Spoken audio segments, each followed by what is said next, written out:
بسم الله الرحمن الرحيم الحمد لله رب العالمين والصلاة والسلام على سيد المرسلين وخاتم النبيين محمد وعلى آله وصحبه أجمعين أما بعد. Respected listeners, Assalamu alaikum wa rahmatullah.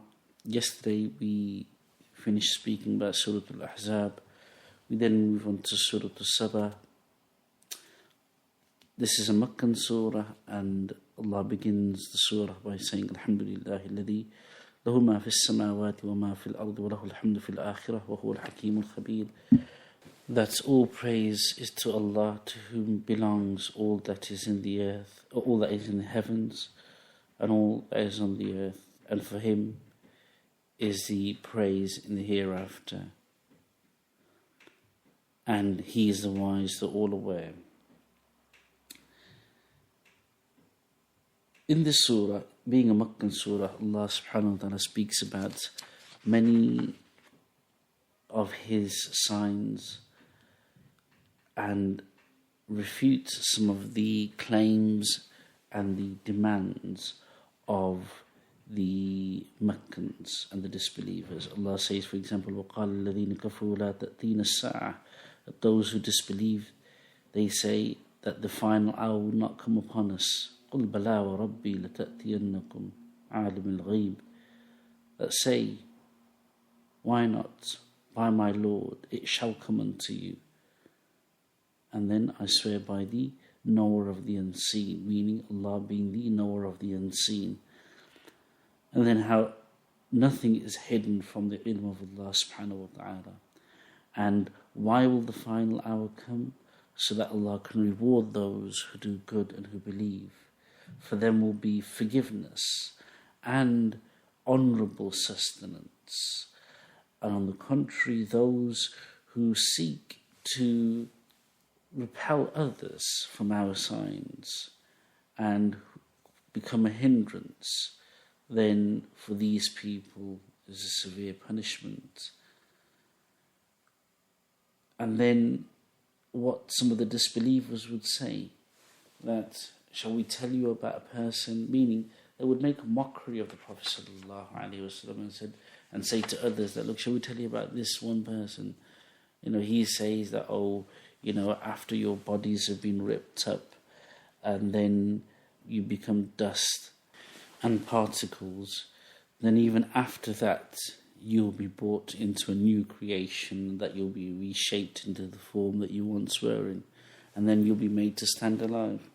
So they used to make a mockery of the Prophet ﷺ in this manner. So Allah subhanahu wa ta'ala, He says, and again other things, that that He was crazy.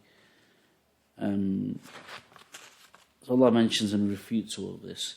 Then Allah subhanahu wa ta'ala speaks about the Prophet Sayyidina Dawood alayhi salatu wasalam, and then as a continuance He speaks, in continuation after this He speaks about Sayyidina Sulaiman alayhi salatu wasalam. And again, these are, being a Meccan surah, Allah subhanahu wa ta'ala speaks about some examples and stories of the Anbiya alayhi salatu wasalam of the past, so that the Meccans would understand why Allah did what He did, and they would understand examples of the people of the past.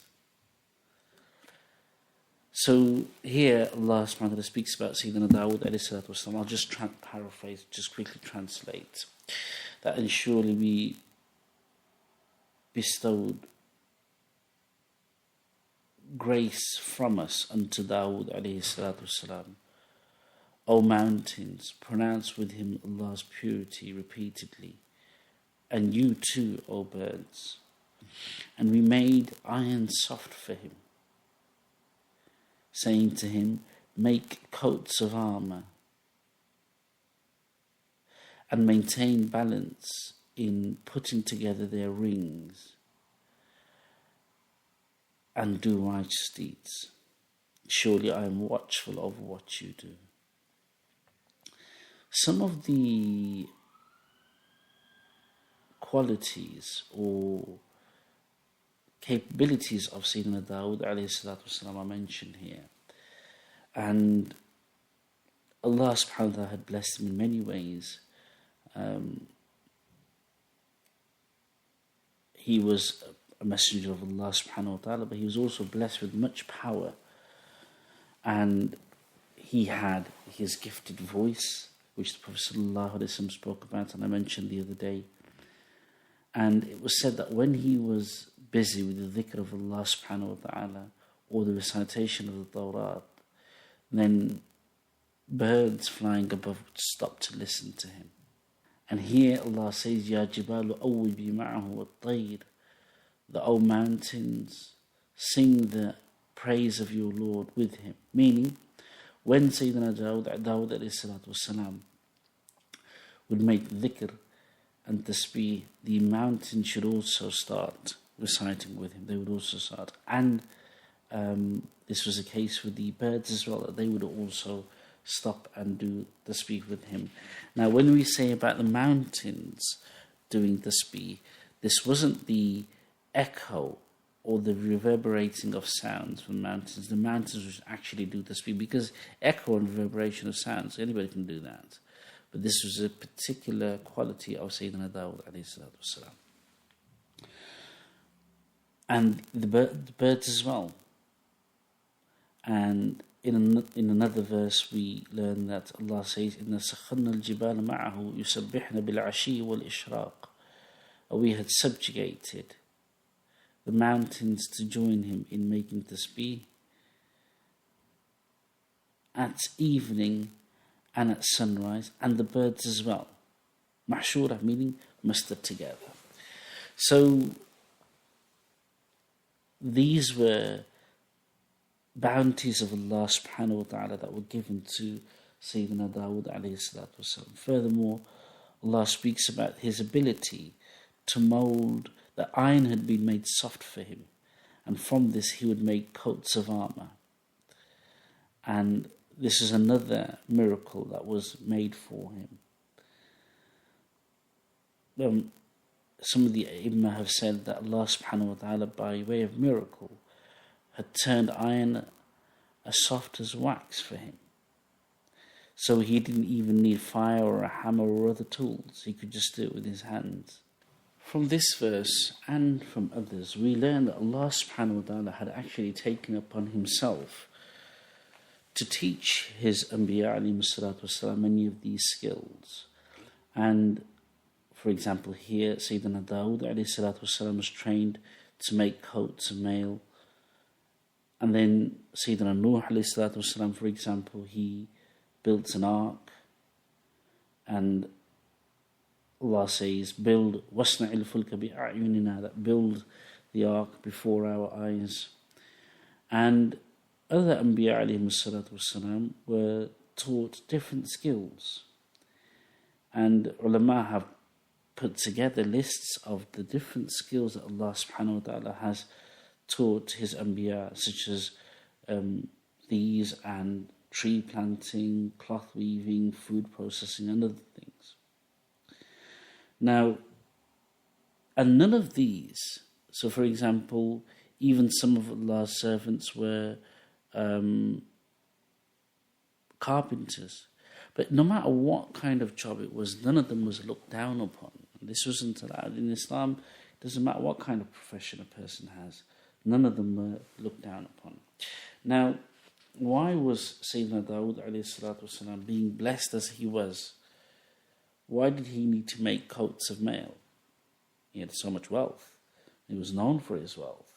And then you can imagine Sulaiman alayhi salatu wasalam, the wealth he had. And he took after his father. So why is it that Sayyidina Dawud alayhi salatu wasalam would make coats of mail? So we learn that Sayyidina Dawud alayhi salatu wasalam would often visit the markets and public places in disguise to learn about what people had to say about him, being the leader, being the prophet. Now, since during his time there was justice in the land, nobody had anything bad to say. So whoever he spoke to, they praised him and said good things about him. Now, however, once Allah subhanahu wa ta'ala sent an angel, and in the guise of a person, So when Dawood والسلام, asked the angel said, Dawood is a very good man, and he's doing really well for himself and for his subjects. But there's one habit that if he were to let this go, then he would be perfect.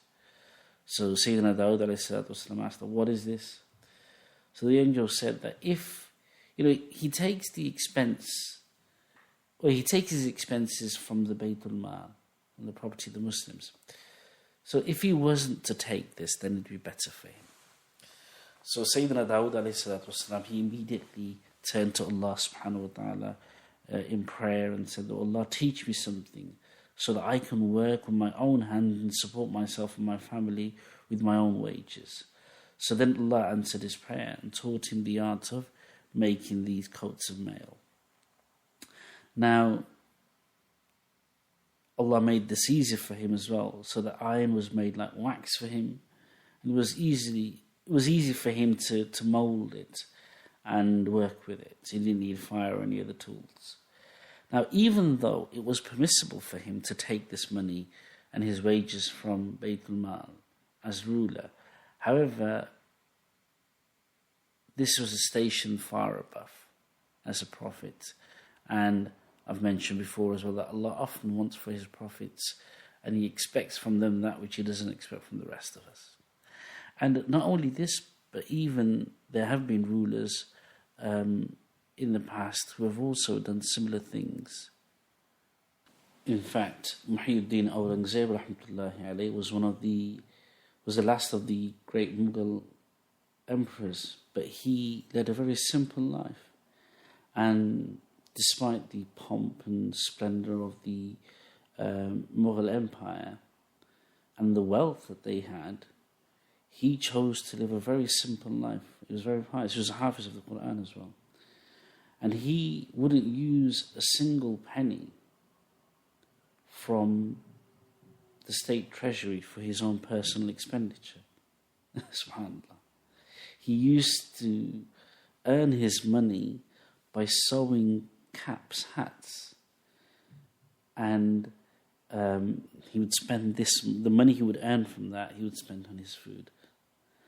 And according to some narrations we learn that he used to also write the Quran, and then he used to sell copies of the Quran that used to be he used to sell these copies of the Quran and use that money for his own personal expenditure. So this is it. So Sayyidina Dawood والسلام, he would do this. So he would earn with his own hands, and then he refused then after this to take money from the estate's treasures. Then Allah subhanahu wa ta'ala speaks about Sayyidina Sulaiman والسلام, and how Allah subhanahu wa ta'ala had granted him control over the winds and so on, and other blessings that Allah had bestowed upon Sayyidina Sulaiman والسلام are mentioned here. It said that once Sayyidina Sulaiman والسلام, he was inspecting his stable of horses, and he was so engrossed that he missed one of the prayers. So since his horses were the reason for his negligence, he sought forgiveness, and then he sacrificed all of his horses. So Allah subhanahu wa ta'ala, to reward him for this, he blessed him with a better ride, and he gave him control over the winds, so the winds would take him wherever he needed to go. And said that in the morning he could travel a month's distance. Also, Allah had made the jinns subservient to him, and they would obey his commands and do tasks allocated to him. Another thing Allah mentions is that copper was made into almost like water for him, and soft, so he could mold it in whichever way he wanted to.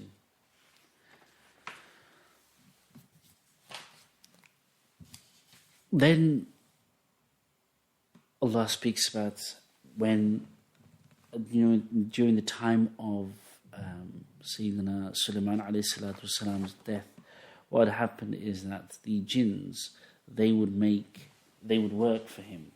Now, they used to be a little mischievous, so he would watch over them and make sure that they would do their work properly.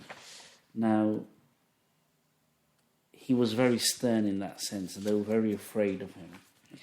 So, once he was watching them working, and he was leaning on his stick, on his staff, and he actually passed away in that position. But the jinns that were working, they didn't know, so they carried on working.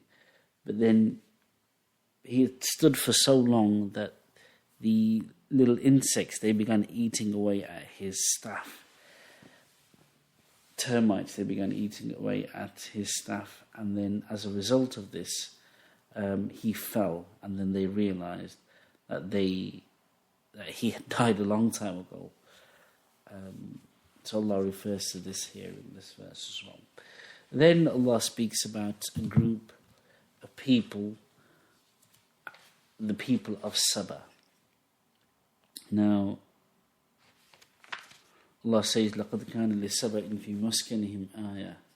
Indeed, for the people of Saba in their homeland was a sign.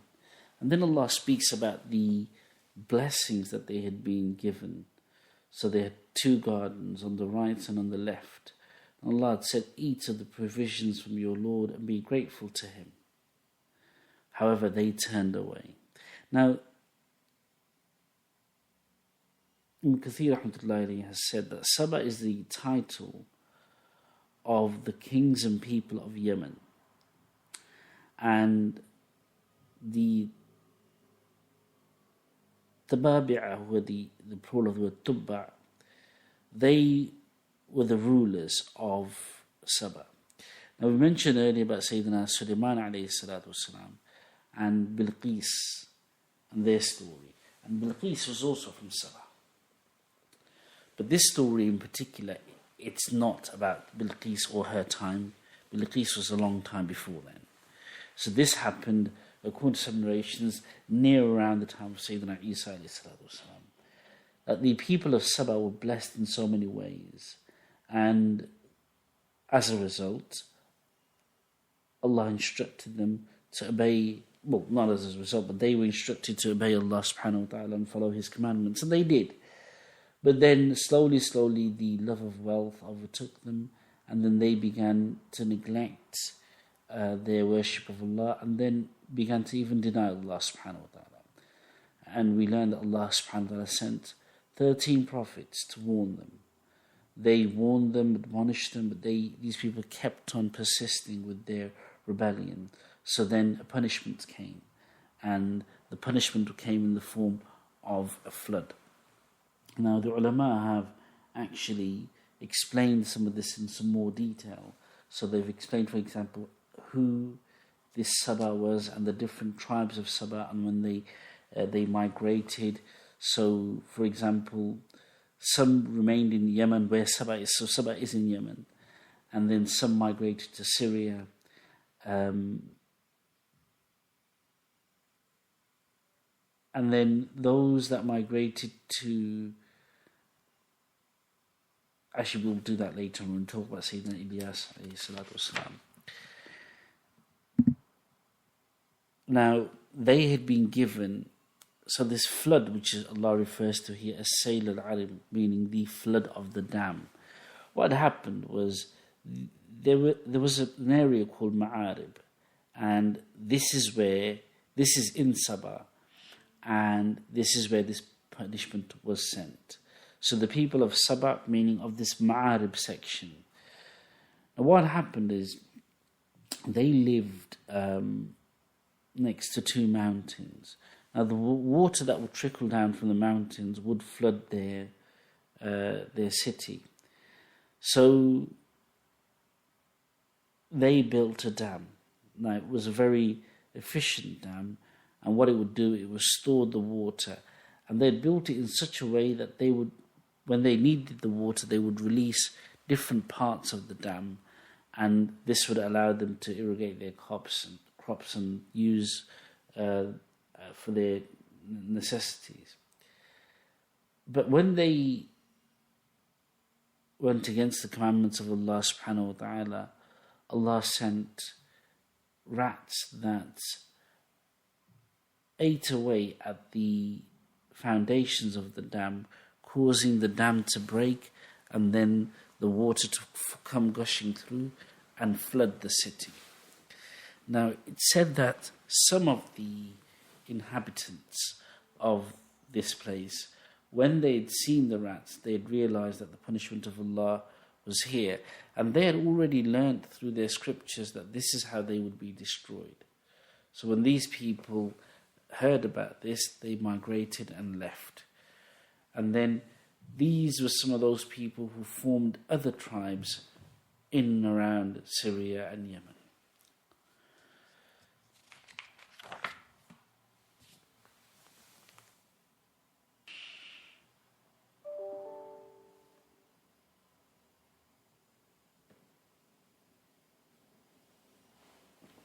Now, being a Meccan surah, Allah subhanahu wa ta'ala speaks about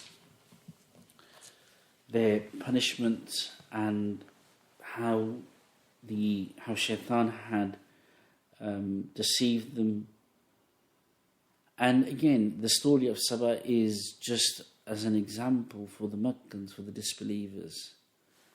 But Allah subhanahu wa ta'ala reminds the Prophet sallallahu alaihi wasallam about his role to continue to call them towards Allah subhanahu wa ta'ala. And if they believe in the Prophet sallallahu alaihi wasallam, then the result of that will be that they will be rewarded. However, if they refuse, then their punishment awaits them in the hereafter. And even some of the things that they would say and they would boast about, thinking that Allah's punishment wouldn't befall them because of this, but Allah refutes all of this. We then recited Surah Al-Fatir. Alhamdulillah, the surah begins, it's Meccan surah, and the surah begins, Alhamdulillah, Fatir as-samawati wal-ard ja'il al-malaikati rusulan.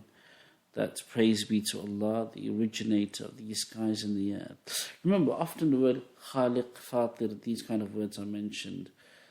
Badi' as-samawati wal-ard, meaning he innovated the creation of the skies and the earth. Now, Allah's creation wasn't just a creation, but it was an original creation. Because Allah subhanahu wa ta'ala didn't have an example to follow. So it's not as if he saw something and thought, you know what, I'll just copy and paste that. That's what we do nowadays, we copy and paste everything. So it wasn't like he copied something.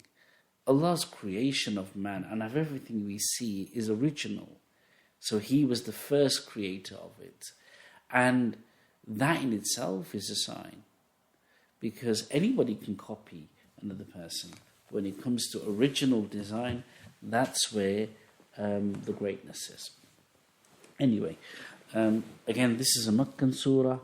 Allah speaks about He consoles the Prophet sallallahu alaihi wasallam that these people will disbelieve in you, but then the messengers before you were also rejected. At the end of the day, though, it doesn't matter. Ilallahi turja'u, ilallahi turja'u al-umur. All matters at the end will return to Allah subhanahu wa ta'ala.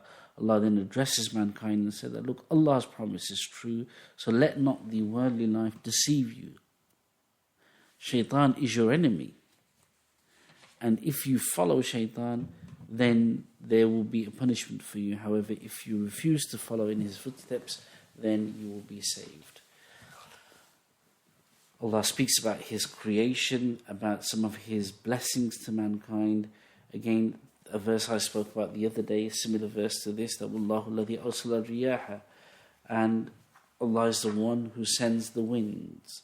And again, these move the clouds, and then through this we give water to a dead city, meaning an area which had been barren or devoid of water, and due to dryness or drought had become affected and become barren, but now Allah subhanahu wa ta'ala causes the land to flourish again.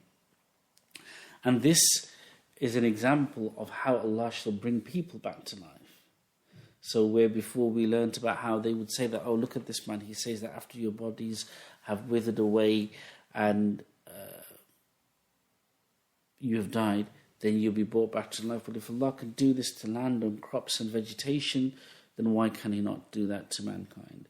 Allah speaks about His creation, the origin of the creation of man. But then, even then, how man is ungrateful to Allah subhanahu wa ta'ala. Allah speaks about how we are all in need of Allah subhanahu wa ta'ala. And He gives some examples of His signs. And with that, we finished Surah Al-Fatir. We then recite Surah Yasin.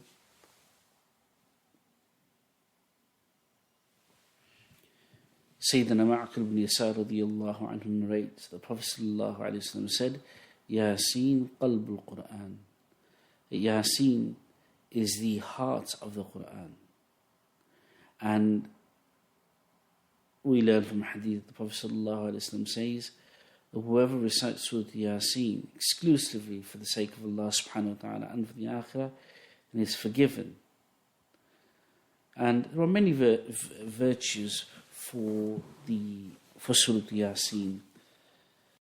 The themes and topics in the surah are the Day of Judgment, resurrection. Allah speaks about belief, especially in the hereafter. We are shown some examples or descriptions of the hereafter, of the final day. Surah Yasin has also a number of names.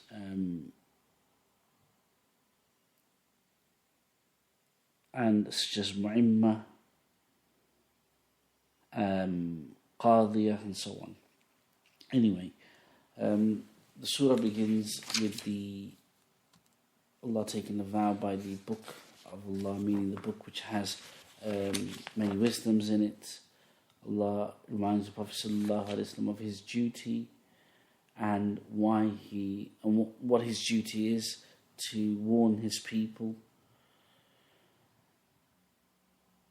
And then there is reference to a particular group of people. Allah says from here, وَضْرِبْ لَهُمْ مَثَلًا أَصْحَابَ الْقَرْيَةِ إِذْ جَاءَهَا الْمُرْسَلُونَ. That strike unto them the example of the people of the town when the messengers came to it. Now, the ulama, they differ in opinion as to which town this refers to. A large group of them say that this refers to Antioch. But then there are objections because here in this verse or in these verses we learn that a punishment came unto them. But however, Antioch isn't known to have, nowhere in history is there any mention of a punishment at that scale coming to them. But the ulama, they've differed in that. What happened was the people, they refused to believe in Allah subhanahu wa ta'ala. So Allah subhanahu wa ta'ala He says that we sent our messengers. However, we learn that these weren't actually messengers as in prophets, but these were disciples and messengers from Sayyidina Isa alayhi salatu wasalam. And there were different their names were Sadiq, Saduq, and according to some Sham'un or Shalom. And they came to their people and warned them. Their people refused to believe in them. There's also mention in this surah about another man who came running to them to also corroborate what these messengers were saying. But the people refused to listen to them. They even tried to kill them. And as a result of this, Allah subhanahu wa ta'ala punished them. And so this is mentioned in Surah Yasin. Then after this, Allah speaks about some scenes of the Day of Judgment in some detail. And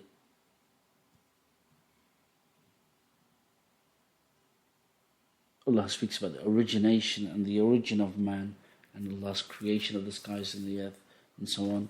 We then recite at the end of the surah, Surah Yasin, Allah says, Subhanallah, إِنَّمَا أَمْرُهُ إِذَا أَرَادَ شَيْئًا يَقُولُ لَهُ كُنْ فَيَكُونُ. Yes, Allah has created all of these different things, but His matter or His instruction is such that when He wishes something, all He says to it is be, and it becomes. This is what Allah subhanahu wa ta'ala, this is His power. We then recite Surah Saaffaat. Saaffaat, the word Saaffaat meaning those angels who stand in rows, and Allah swears by them.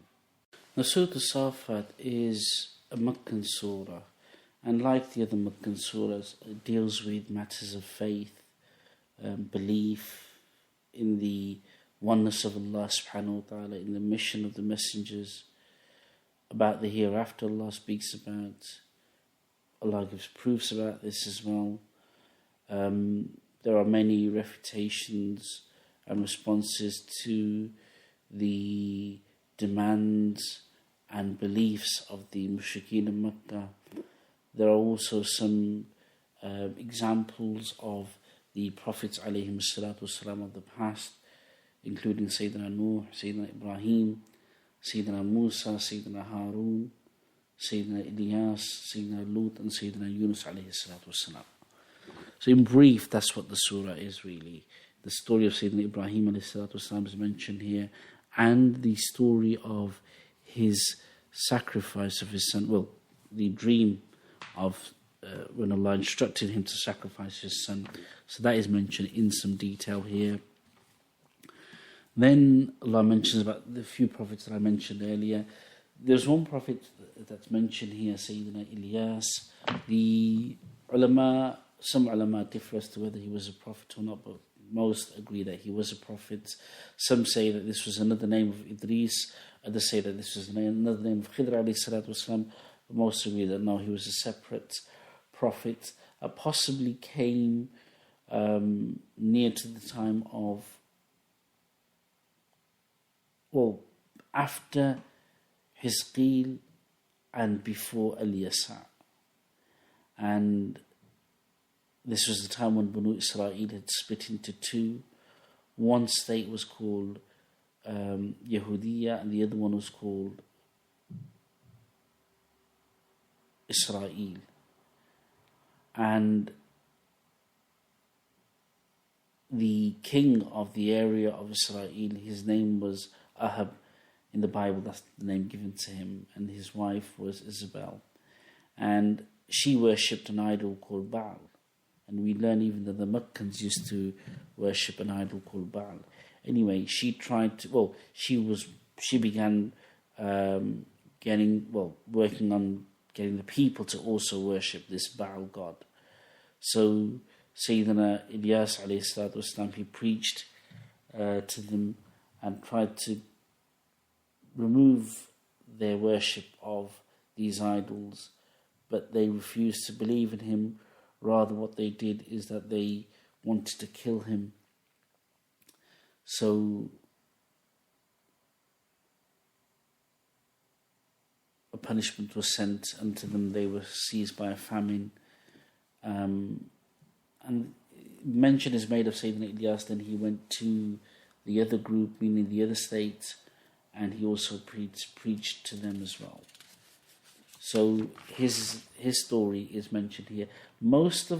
His story isn't mentioned in detail, however, sorry. One thing I'm going to clarify, his story isn't mentioned in detail here. And any explanation that's given to the story of Ilyas is, a lot of it's taken from previous scriptures. And we have to take that with a pinch of salt, because there have been changes. Now, in the Bible, there's mention of Ilyas that he was taken up to the heavens. That's why when Sayyidina Yahya alayhi salatu wasalam was sent, they actually thought that, they asked him, are you